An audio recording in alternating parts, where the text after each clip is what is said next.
Jessica and I had finally set a date after being together for 5 years. We wanted everything to be perfect. And for that, we needed the best wedding planner money could buy. That's how we found Claire, someone with an impeccable reputation. She promised us a wedding that would blow everyone's mind. From the venue to the cake, Claire had everything handled, or so she said. From the first meeting, Claire exuded confidence. She showed us photos of past weddings, and we were sold. She knew all the best vendors, had connections with exclusive venues, and claimed to have done weddings for high-profile clients. Honestly, it felt like we hit the jackpot with her. Jessica was over the moon, and I was too at first. But things quickly took a strange turn. Claire started suggesting upgrades that weren't even on our radar. Want to release doves at the ceremony? How about fireworks? She was throwing out ideas left and right that seemed extravagant and expensive. We politely declined most of them, but Claire kept pushing. It felt like she was trying to steer us in a direction we never agreed on. Something about it didn't sit right with me, but Jessica brushed it off. I decided to keep an eye on things just in case. Then, the first invoice arrived, and that's when I knew something was seriously off. When the invoice came, my jaw nearly hit the floor. It was double what we had discussed. We were supposed to be paying for a mid-tier wedding with reasonable costs, but this invoice had the price tag of a celebrity event. Claire had added extras we never agreed to, like a live band, premium decorations, and even the fireworks we explicitly turned down. I immediately called her up to ask what was going on. "Oh, don't worry," she said in her ever-so-sweet tone. "Those are just placeholder items. You won't actually be billed for them unless you approve." That sounded fishy. Why would there be placeholder charges for things we didn't want? I told Jessica, and while she was a little concerned, she trusted Claire. "She's the expert, right? Maybe this is how weddings are done nowadays," Jessica reassured me. But my gut told me something wasn't adding up. We decided to sit down with Claire and go over the numbers face to face. When we met her again, she brushed off our concerns like we were overreacting. "Don't worry about the money now, we'll sort everything out closer to the date," she said, smiling as if it were all under control. But I couldn't shake the feeling that we were being taken for a ride. So I started doing some research on my own. I called a few vendors directly, asking for quotes for services Claire had supposedly booked on our behalf. What I found out made my stomach turn. The prices Claire had been quoting us were heavily marked up. I wasn't just talking a little extra for her services. I mean, she was doubling, sometimes tripling, the actual costs that I couldn't believe it. Claire was marking up every single thing. The caterer she booked, charging us $12,000 for a $5,000 service. The florist, quoting $8,000 when the actual price was $3,500. It wasn't just small markups either. She was pocketing thousands without telling us. I kept digging and found more and more discrepancies. Even the photographer, someone she said was highly exclusive, wasn't exclusive at all. He had a public website with listed rates, half of what Claire was charging us. At this point, I was furious. We were being scammed, plain and simple. Jessica was upset too, but she didn't want to jump to conclusions. "Maybe it's standard in the wedding industry," she suggested, but we both knew something was off. We decided to confront Claire again, but this time I was prepared. I printed out everything. The quotes I got directly from vendors, emails, screenshots, proof that she was overcharging us. When we met with her, I laid it all out. She barely glanced at the papers before plastering on that same fake smile. "This is just how the business works, sweetheart. You pay for the convenience," she said, not an ounce of shame in her voice. But I wasn't having it. "Convenience doesn't mean tripling costs and lying to your clients," I shot back. That's when her tone changed. The sweetness was gone, and she turned cold. "If you don't like how I run my business, maybe you should find someone else," she snapped. I expected her to apologize, maybe even offer to fix things. But instead, she doubled down and acted like we were the ones in the wrong. After that disastrous meeting with Claire, Jessica and I were both stunned by how bold she was. Felt like she believed she could get away with anything. As much as I wanted to cut ties immediately, We had already paid her a hefty deposit, and she was deeply involved in every aspect of the wedding. But here's the thing. I'm not one to back down when I know I'm being wronged. If she thought she could scam us and walk away unscathed, she was in for a surprise. Jessica, though upset, wasn't quite ready to blow things up. "Let's be careful," she said. "We still need a wedding planner." She was right, but I had a plan. That night, I called a lawyer friend of mine to get some advice. He confirmed that Claire was treading on shady legal grounds. "You've got enough to potentially sue her for fraud if it comes to that," he said. But I wasn't sure I wanted to go the legal route just yet. Could get messy and it would be a headache. Instead, I decided to go with something a little more creative. I reached out to a couple of the vendors Claire had hired, pretending to be a potential client. I asked for quotes directly, explaining that I was planning a wedding and needed the details. I was polite, acted as if I was just another customer, and sure enough, they gave me the real prices. Everything confirmed what I already knew. She was massively inflating the costs.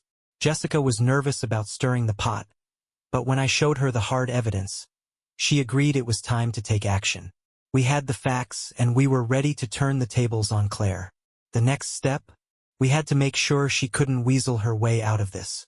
We needed leverage, and we had a pretty wild idea on how to get it.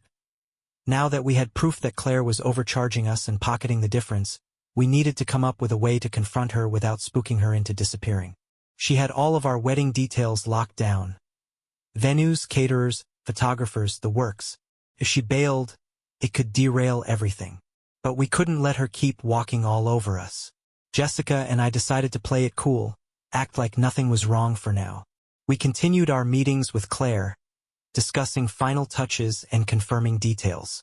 But while Jessica kept the conversations normal, I had another plan in motion. I started secretly contacting the vendors again, one by one, to inform them that I was the actual client, not Claire.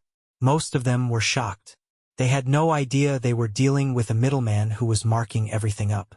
I told them to continue communicating with Claire, but from now on, I wanted copies of all invoices and contracts sent directly to me. They were more than happy to oblige. With each conversation, the puzzle pieces started falling into place. I had emails, receipts, and contracts showing the actual costs. Claire had been inflating everything. Catering by an extra $5,000. Flowers by $3,000. Even the venue itself had been marked up. It was outrageous, but it also gave me a clear picture of just how deep her scam ran. We had everything we needed. The plan now? We were going to act like everything was fine. Let Claire continue her scam, and at the last possible moment we'd pull the rug out from under her. The wedding was weeks away, but the stage was set for our next move.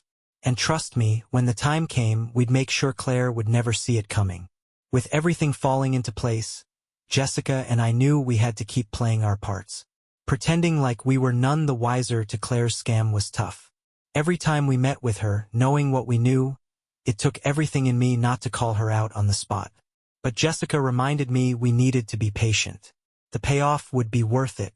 Claire had become more relaxed around us, clearly thinking she had pulled the wool over our eyes. At our next meeting, she confidently presented a final invoice, her usual smile plastered on her face. The total was outrageous, a full $10,000 over what she had quoted when we first started working with her. Jessica and I exchanged a look, but we didn't flinch. I took the invoice and thanked her, saying we'd settle it soon. Little did she know that her game was almost over. Outside the meeting, I got a message from the photographer. Apparently, Claire had called him earlier that week, trying to squeeze an additional administration fee from him for coordinating the shoot. She was getting greedy. This was perfect. It was the push we needed to set our final move into action. We were just a few days away from the wedding. Jessica and I went over every detail of the plan again. We'd let Claire think everything was running smoothly right up until the big day. But behind the scenes, the vendors were all on our side, and they knew exactly what to do. The trap was set. Claire had no idea her cozy little scam was about to blow up in her face. The day before the wedding arrived, and Claire was all smiles, acting like everything was on track. She called Jessica early in the morning to go over the final details. Little did she know, Jessica and I had already made some key moves to ensure that her little game was about to unravel. We had been in touch with the caterer, the florist, and the venue staff, and all of them had agreed to stick to the original agreement, despite Claire's attempts to change the terms behind our backs. The wedding planner had a tendency to slip in hidden fees and extra charges wherever she could, but we were ready to put an end to it. That afternoon, Claire popped into the venue for a final walkthrough, or so she thought. Jessica and I were already there, pretending to be clueless as we greeted her at the door. As Claire started running through her checklist, I noticed she was trying to sneak in some of her new charges, pointing out items like special setup fees and emergency last-minute adjustments that were completely unnecessary. I took a deep breath and smiled. "Actually, Claire, we've already taken care of those things," I said. She froze for a second, her smile faltering. It was clear she wasn't expecting me to catch on. "Oh? What do you mean?" she asked, her voice suddenly tight. I glanced at Jessica, who gave me a subtle nod. This was it. "We've spoken to all the vendors, and they've assured us that everything is set as originally planned. No hidden fees, no surprise charges. And we've made sure there's no last-minute emergency anything," I said calmly, trying not to look too smug. Claire's face turned pale, but she quickly masked it with a forced smile. "Well, I'm sure everything will go smoothly. But just in case, you might want to prepare for a few things." I interrupted her. "Actually, we've already paid for everything up front. No more charges, Claire. We're done." For a moment, there was complete silence. Claire's eyes darted around the room as if looking for a way out. This was her game slipping through her fingers. Jessica stepped in and added, "And just so you know, we've contacted a few other couples who've had less than pleasant experiences with you. We're keeping a record of everything." Claire's face went from pale to red, and I could see the wheels turning in her head. She realized she was cornered.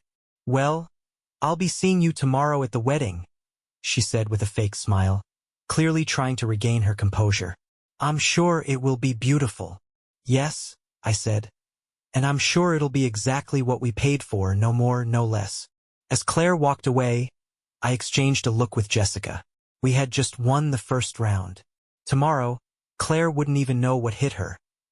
The wedding day finally arrived, and as expected, Claire wasn't anywhere to be seen. The ceremony was just a few hours away, and everything was looking perfect, exactly how we had planned. The venue was stunning, the flowers were arranged beautifully, and the caterers were preparing the food. The staff were all ready to go. Jessica and I kept our cool, knowing that at any moment, Claire would show up and try to cause some trouble. But this time we were ready. As the clock ticked down to the ceremony, we had one last thing to handle: making sure Claire didn't pull any last-minute tricks. A few minutes before the ceremony was about to begin, Claire walked into the venue, a little late as usual. But there was something different about her. Her usual bubbly demeanor was replaced with a tight, forced smile. She looked nervous, which only made me more confident. She approached me and Jessica, acting as if nothing was wrong. "Well, it looks like everything is finally coming together," she said, though there was a noticeable edge in her voice. "Yeah, everything is exactly how we agreed upon," I said, not giving her an inch.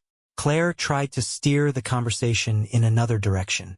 "I just wanted to go over a few last-minute details before the ceremony," she said, her eyes flicking to Jessica. "But this time we weren't going to fall for it. We don't need to go over anything. Everything is already set," I replied, giving her a steady gaze. "You don't need to add any surprise charges today, Claire. That's not how we're doing things." Claire's eyes widened, and for a split second, I could see the realization hit her. Her little scam was officially over. She took a step back, clearly trying to regain her composure. "Of course, everything's fine," Claire said with a strained smile. "Just making sure there's no confusion." I wasn't buying it. "The only confusion here is how you thought you could get away with all those hidden fees. We're done with that."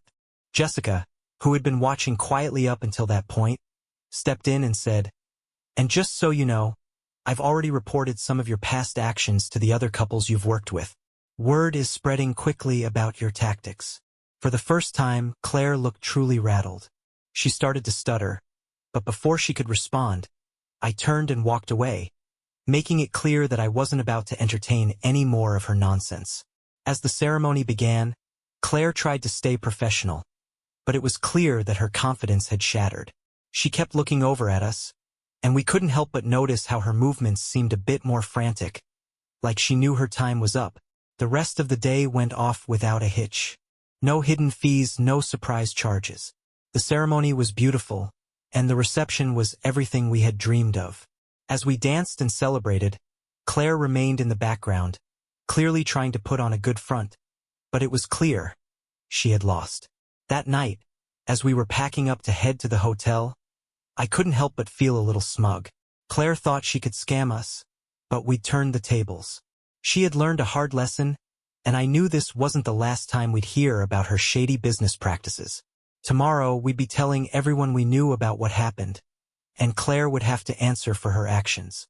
This wedding day wasn't just about love. It was about standing up for what's right.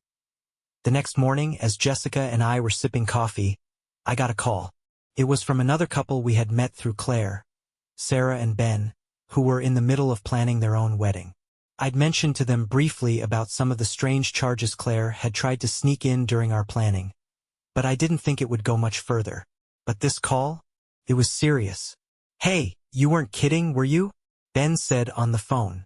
"We found a list of extra fees Claire was planning to charge us, too. They weren't even for anything we'd agreed on." I paused, my stomach dropping. What kind of fees? Things like venue inspection fees for her to oversee the venue a couple of days before, last-minute coordination fees for items she had already agreed to, and random charges for consultation time that never happened. Some of them were identical to the fees you mentioned. This is nuts. I felt a wave of anger again. But this time, it wasn't directed at Claire. It was at myself for not realizing how deep her scam really went. Claire wasn't just trying to pull one over on us. She was doing this to every couple she could find.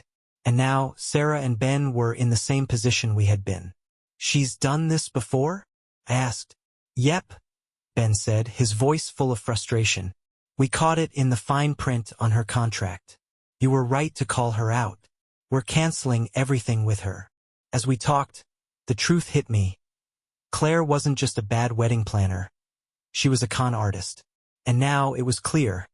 She'd been running this scheme for years, pulling couples into her web and then quietly overcharging them, hoping they wouldn't notice.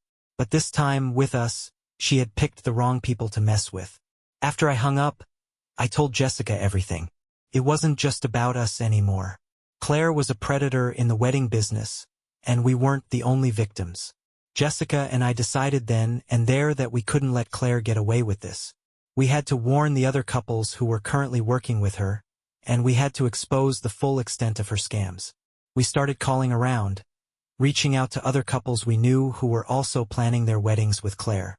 Word quickly spread, and before we knew it, we had a group of people on our side, all determined to make sure Claire couldn't scam anyone else.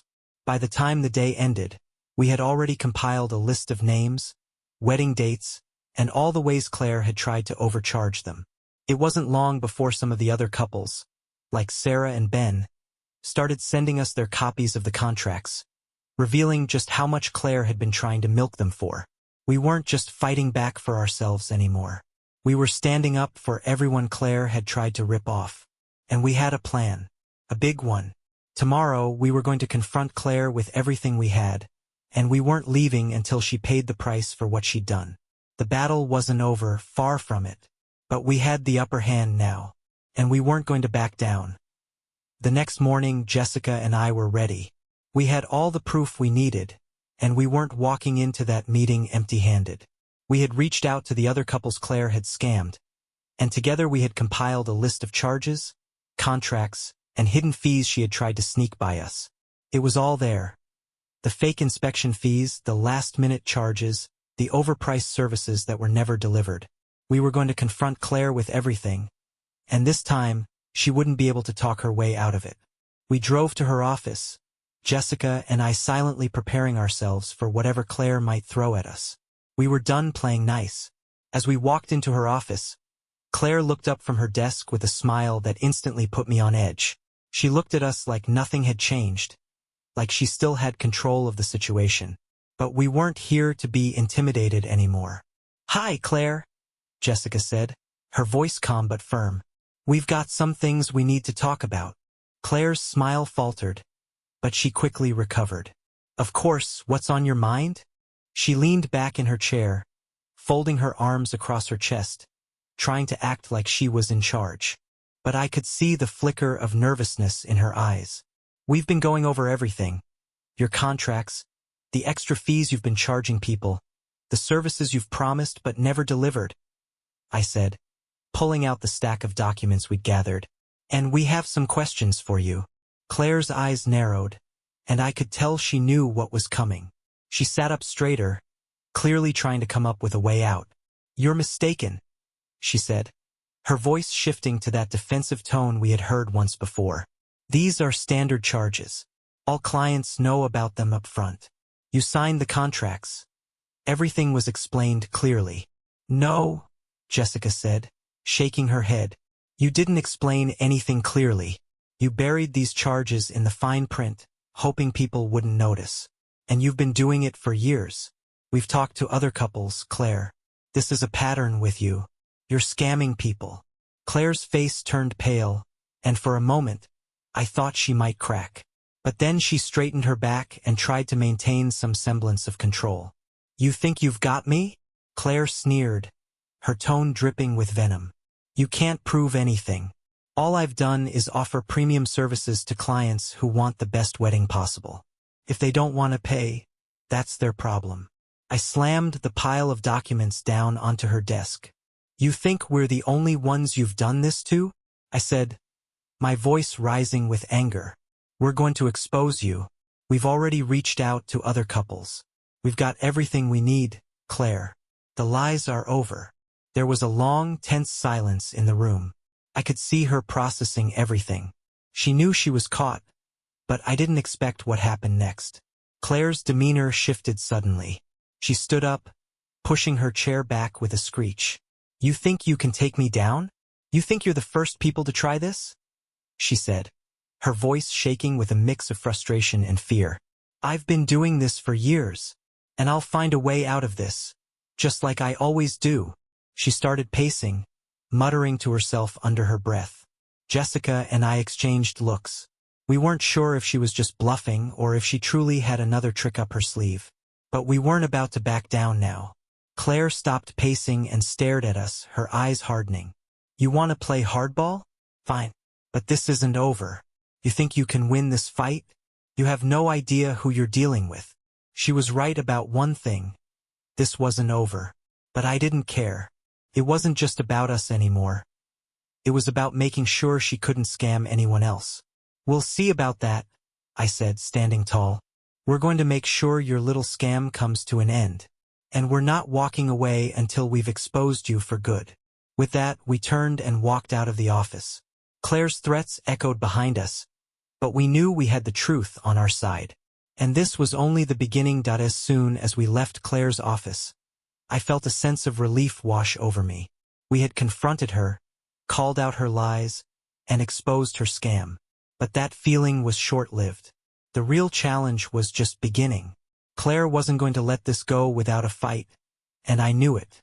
By the time we got home, we received a call from our lawyer.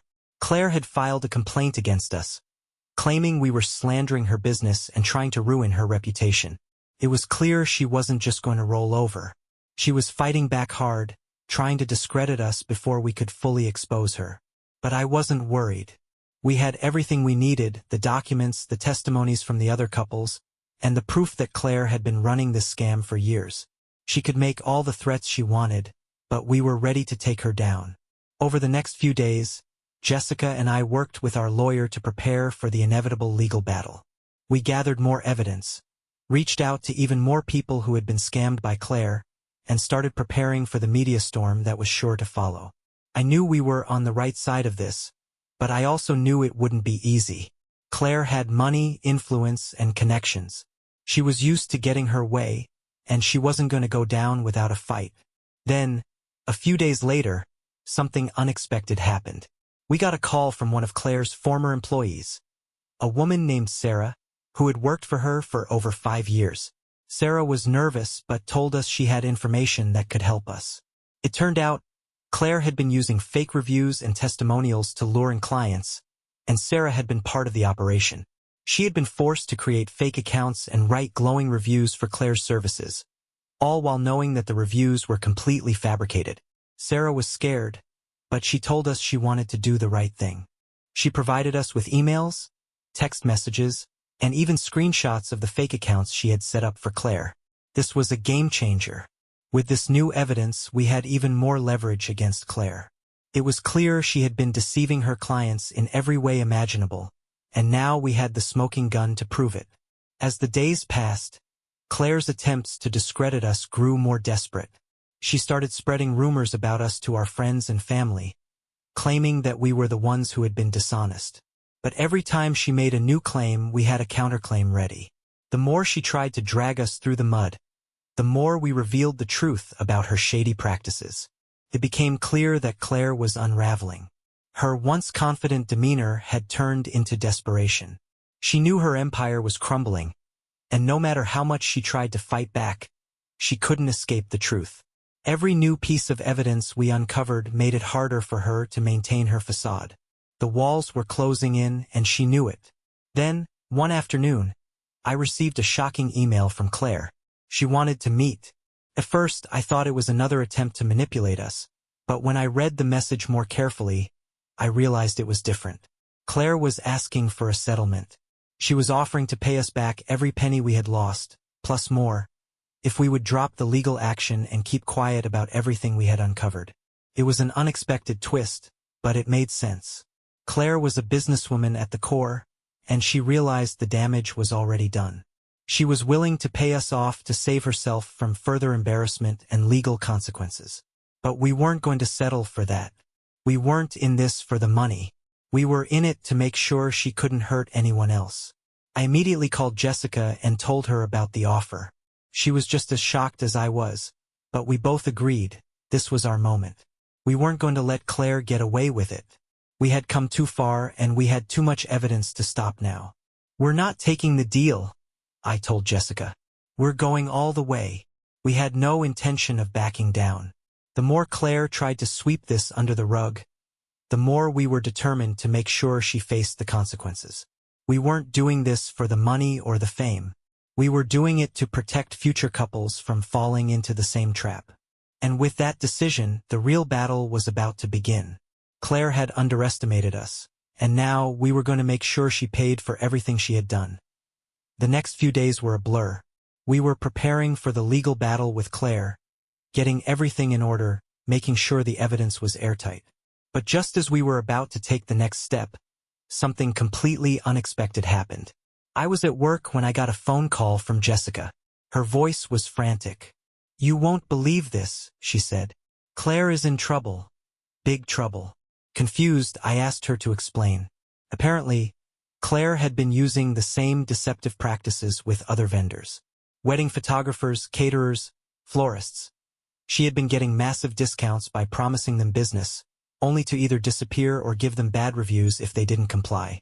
One of the vendors, a photographer, had finally had enough and went public with the story, sharing all the shady things Claire had done to him over the years. It wasn't just us anymore. Claire's web of lies was unraveling, and the press had picked up the story. It was all over local news, and soon enough the whole community was buzzing about it. The photographer was now publicly sharing emails that Claire had sent him, along with text messages detailing how she pressured him into giving her a discount, then threatened to smear his reputation if he didn't comply with her demands. What's more, other vendors were starting to speak up, and some even had proof of similar tactics. The more the press dug into her history, the more skeletons were being pulled out of Claire's closet. We still hadn't fully processed what was happening when the next bombshell dropped. Claire's past business partners started coming forward. One of them revealed that Claire had been running an entirely separate side business, a fake, exclusive bridal gown line. She would sell dresses at inflated prices, but when the dresses arrived, they were cheap knockoffs. Some brides never even received their dresses at all. It was becoming clear that Claire had built her entire business model on lies, manipulation, and deceit, and now it was all coming crashing down. The exposure was becoming too much for her to handle, and we knew this was our moment to strike the final blow. With the media now involved and the story spreading like wildfire, our lawyer suggested we release all of the evidence we had gathered, emails, screenshots, testimonies from the vendors, and clients who had been scammed by Claire. The time had come for us to make sure her reign of fraud was over for good. We didn't hesitate. Within hours, we had everything prepared and sent out to the media outlets that had been covering the story. The public response was overwhelming. People were furious about the way Claire had exploited brides and vendors alike. The support for us was pouring in from all sides: former clients, other wedding planners who had been swindled by Claire, even some of her own former employees who had been silenced for years. By the time Claire realized what was happening, it was too late. She had become a national story, and the backlash was relentless. She was losing clients, her reputation was shattered, and her business was on the brink of collapse. The legal pressure mounted as more vendors and clients came forward with their own stories of being scammed. But despite all of this, Claire still refused to accept responsibility. Instead of admitting her wrongdoings, she went into full damage control mode, denying everything and claiming that she was the victim of a smear campaign. But the evidence against her was irrefutable.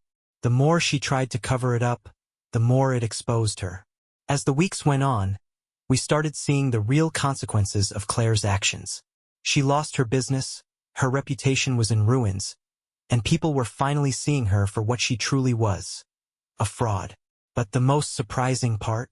She never reached out to apologize. Instead, she sent one last email. This time, it wasn't a settlement offer, it was a threat. She accused us of ruining her life, of sabotaging her business, and warned us that we'd regret our actions. It was clear she was desperate, but by this point we weren't intimidated. We had done the right thing and there was no turning back now. We had turned the tables, and Claire had no one left to blame but herself. The truth was out, and it felt like justice was finally being served as the weeks went by. We watched Claire's life slowly spiral out of control. Her former clients, once loyal to her brand, had turned their backs, and wedding planners across the city were publicly warning brides-to-be about her shady practices. But it didn't stop there. It wasn't just her reputation that was at risk now. It was her entire future. One day, I got a call from our lawyer with an update. Apparently, a class action lawsuit had been filed by some of the brides who had been scammed by Claire. They had gathered their own evidence of poor service, fraud, and unmet contracts, and now they were demanding restitution. It turned out that the exposure we helped spark had given other victims the courage to come forward. They were no longer staying silent. Claire's business was hemorrhaging money as the lawsuits piled up. The worst part was, some of the contracts Claire had signed with vendors had clauses that legally tied her to huge fines if she failed to deliver on her promises. So, not only was she losing customers, but now she had to pay out for her mistakes. And with no income coming in, her finances were in shambles. We had no idea how bad it really was until the local news broke that Claire was facing bankruptcy. But it wasn't just the financial ruin that hit Claire the hardest. Her personal life had taken a hit as well. Her close friends started to distance themselves from her as the media painted a picture of a woman who had built her empire on manipulation and lies. No one wanted to be associated with her anymore. It was almost poetic. Her whole life had been a house of cards, and now, with every new revelation, that house was falling apart. And as for us, we felt a strange sense of relief. We knew we'd done the right thing, but seeing it all unravel was something else. However, as the media frenzy died down, we started to notice something. Despite all the fallout and the damage to her reputation, Claire was still trying to salvage her career. She was making desperate attempts to reinvent herself in the public eye, claiming that she had learned from her mistakes and was ready to make things right. She even went so far as to hire a public relations firm to help rebrand her business and reputation. It was almost laughable. People weren't buying it, and the media wasn't about to let her off the hook that easily. Even her apology seemed half-hearted, more about saving face than genuinely taking responsibility for what she had done. It was clear that she wasn't interested in changing. She was only interested in finding a way to make money again, even if it meant pulling more scams along the way. But we weren't about to let her off the hook. In the following months, Jessica and I made it our mission to continue exposing any attempt by Claire to return to the industry. We worked with other vendors who had been scammed by her, sharing their stories and making sure that Claire wouldn't be able to slip through the cracks again. We wanted to ensure that the wedding industry would never forget what she had done. And just when we thought we had heard it all, we got another bombshell. One of Claire's former employees reached out to us with a jaw-dropping story. Apparently, Claire had secretly been running a black market wedding dress reselling business, where she would sell off dresses from her stock to brides for a fraction of the price, keeping the rest of the profit for herself. The dresses, many of which had been donated or were on consignment, were never meant to be resold. But Claire had been secretly flipping them for years, taking advantage of both the brides and the original designers. The employee had all the proof we needed, and once we shared the information with the authorities, Claire was slapped with yet another legal case. This was the final nail in her coffin. The truth was out, and it became impossible for her to hide anymore. Watching her crumble, bit by bit, was a surreal experience. We had taken down the scam artist who had tried to take us down. But now, the damage Claire had done was so deep that it felt like the whole industry would be forever marked by her actions. It wasn't just about us anymore. It was about ensuring no one else would have to face what we did. As Claire faded into obscurity, we were left with the satisfaction that, despite everything, we had turned the tables on her. We had made sure she couldn't scam another bride, another vendor, or another family. We had taken back control, and in doing so, we helped put an end to her reign of deception once and for all. Months passed, and we thought the whole ordeal was behind us. Claire was nowhere to be found, and the wedding industry had mostly moved on. The press had stopped covering her, and the lawsuits had mostly settled. It seemed like justice had been served, and life could finally return to normal for Jessica and me. But then, one chilly evening, I heard a knock at the door. It was a bit of a shock to see who was standing there when I opened it. Claire. I couldn't believe my eyes. She stood there looking different. Her once polished appearance was now disheveled, her eyes sunken with exhaustion, and there was a sense of defeat in her posture. It wasn't the confident, manipulative woman who had tried to scam us. This was a broken person. "I need to talk to you," Claire said quietly, her voice shaky. I wasn't sure what to make of it. After everything she had done, after all the pain she had caused, my first instinct was to close the door and walk away. But something held me back. Maybe it was the fact that she was clearly in a bad place, or maybe it was the curiosity about what she could possibly want now. "What is it, Claire?" I asked, my voice firm but not unkind. She hesitated for a moment, looking like she was trying to find the right words. "I've lost everything," she said, "and it's my fault. I know that, but I came here because I need to make amends. I can't undo what I did, but I want to try and fix things. I want to make it right with you." Her words felt like a punch to the gut. After everything we had exposed, now she was trying to apologize? I took a step back, unsure of how to respond. Jessica was standing just inside the door, watching the exchange closely, her arms crossed in suspicion. I could feel her tension. "I don't think you understand, Claire," I said finally, shaking my head. "What you did wasn't just a mistake. You hurt a lot of people, including us. And now, after all this time, you think a simple apology will fix it." She seemed to shrink under the weight of my words, but she didn't back down. "I don't expect forgiveness," she said quietly, "but I do need help. I've lost my business, my reputation, and my friends. I'm completely alone. And I've realized something. What I did to you, to everyone, was wrong. I was greedy, and I let it control me." Her words were humble, but they didn't erase the scars she had left behind. Still, part of me couldn't help but wonder. Was this genuine? Or was she trying to pull some last-ditch attempt to gain sympathy, to work her way back into the industry? "I'm not asking you to feel sorry for me," she continued. "I know I don't deserve it, but I want to change. I know it's too late to fix everything, but I don't know where else to turn." I looked at Jessica. Her face was unreadable, but I could see her weighing her options, just as I was. It wasn't easy to know what to do. On one hand, I had no obligation to help her. She had burned too many bridges. On the other hand, I couldn't ignore the fact that Claire was at rock bottom, and maybe she had finally realized the depth of her mistakes. But could someone like her change? Or was this just another manipulation? Another attempt to make herself look good after being caught? I turned back to Claire. "You've done a lot of damage," I said.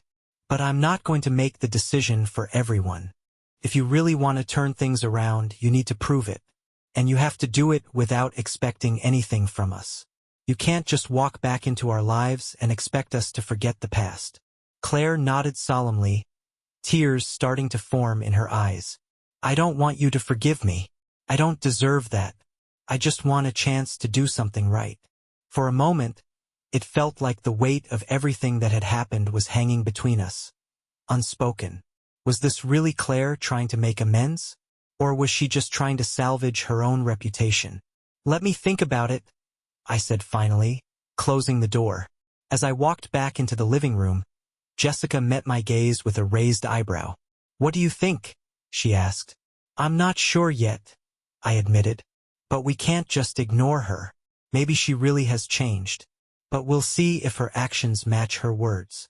We had already been burned once by Claire, and we weren't about to make that mistake again. But now, as the door closed on her, I couldn't shake the feeling that this wasn't the last time we'd hear from her. A few days passed, and I couldn't stop thinking about Claire's visit. I had told myself I wasn't going to fall for it again, that I would keep my distance and let her try to rebuild her life on her own. But as much as I wanted to turn my back on her, a part of me couldn't ignore the possibility that maybe, just maybe, she had genuinely changed. Then, everything took an unexpected turn. I was sitting at my desk when I got an email notification.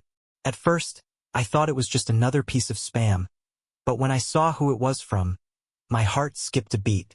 It was an email from Claire. I clicked it open cautiously. The subject line was simple: "I've made my decision. Here's what I'm doing next." My hand hovered over the keyboard. What could this be? Had she taken a drastic step? Was she trying to prove herself even more? I took a deep breath and started reading. The email was unlike anything I expected. It wasn't a plea for help or another apology. It was a detailed message outlining her next steps. Claire had started a non-profit organization, something that would help people affected by wedding scams and fraudulent businesses like the one she ran. She explained how she was working with lawyers, victims, and industry professionals to expose scams and ensure that other people wouldn't get taken advantage of the way we did. But it wasn't just the non-profit that got my attention. She revealed something even more shocking. Claire had been secretly helping our wedding planner, who had been fired during the investigation, find a new career in event planning. Not only had she helped her secure multiple job offers, but she had been providing financial support during the transition. It was clear that she was going all in on this redemption arc, not just with words but with actions. I sat there, stunned, unsure how to process what I was reading. After everything Claire had done, could she really be trying to do good in the world now? Was this genuine, or just another clever way to regain her reputation? And why the sudden change of heart? Before I could even digest all of it, Jessica walked in and saw the email on my screen. I could tell by her face that she was just as shocked as I was. "What is this?" she asked. I showed her the email, and she read it over carefully, her eyes narrowing as she reached the end. "I don't know what to make of this," she said quietly. "It's like she's gone from trying to scam people to trying to save them. But is this really genuine? Or is she still playing some kind of game?" I didn't have an answer for her. I wasn't sure if we could trust her or if this was another manipulation, but part of me wanted to believe it.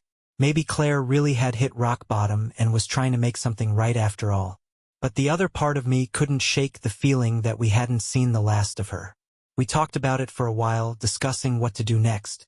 Finally, we agreed that we wouldn't make any decisions in haste. Claire had done a lot of damage, and her actions would need to speak louder than her words. If she was serious about making amends, it would take more than just a non-profit and a few job offers to prove it. Still, I couldn't help but wonder, was this a final attempt to make it all right? Or was there yet another twist waiting around the corner? We decided to keep an eye on her, see how her nonprofit progressed, and watch how she handled the future. Maybe Claire was genuinely trying to turn her life around, or maybe she still had tricks up her sleeve. Either way, we knew that the past had shaped who she was today, but her actions from here on out would decide what kind of person she'd become. And with that, we shut the door on this chapter, at least for now, wondering what the future would bring. The end of the story, or just the beginning of a new one? Only time would tell.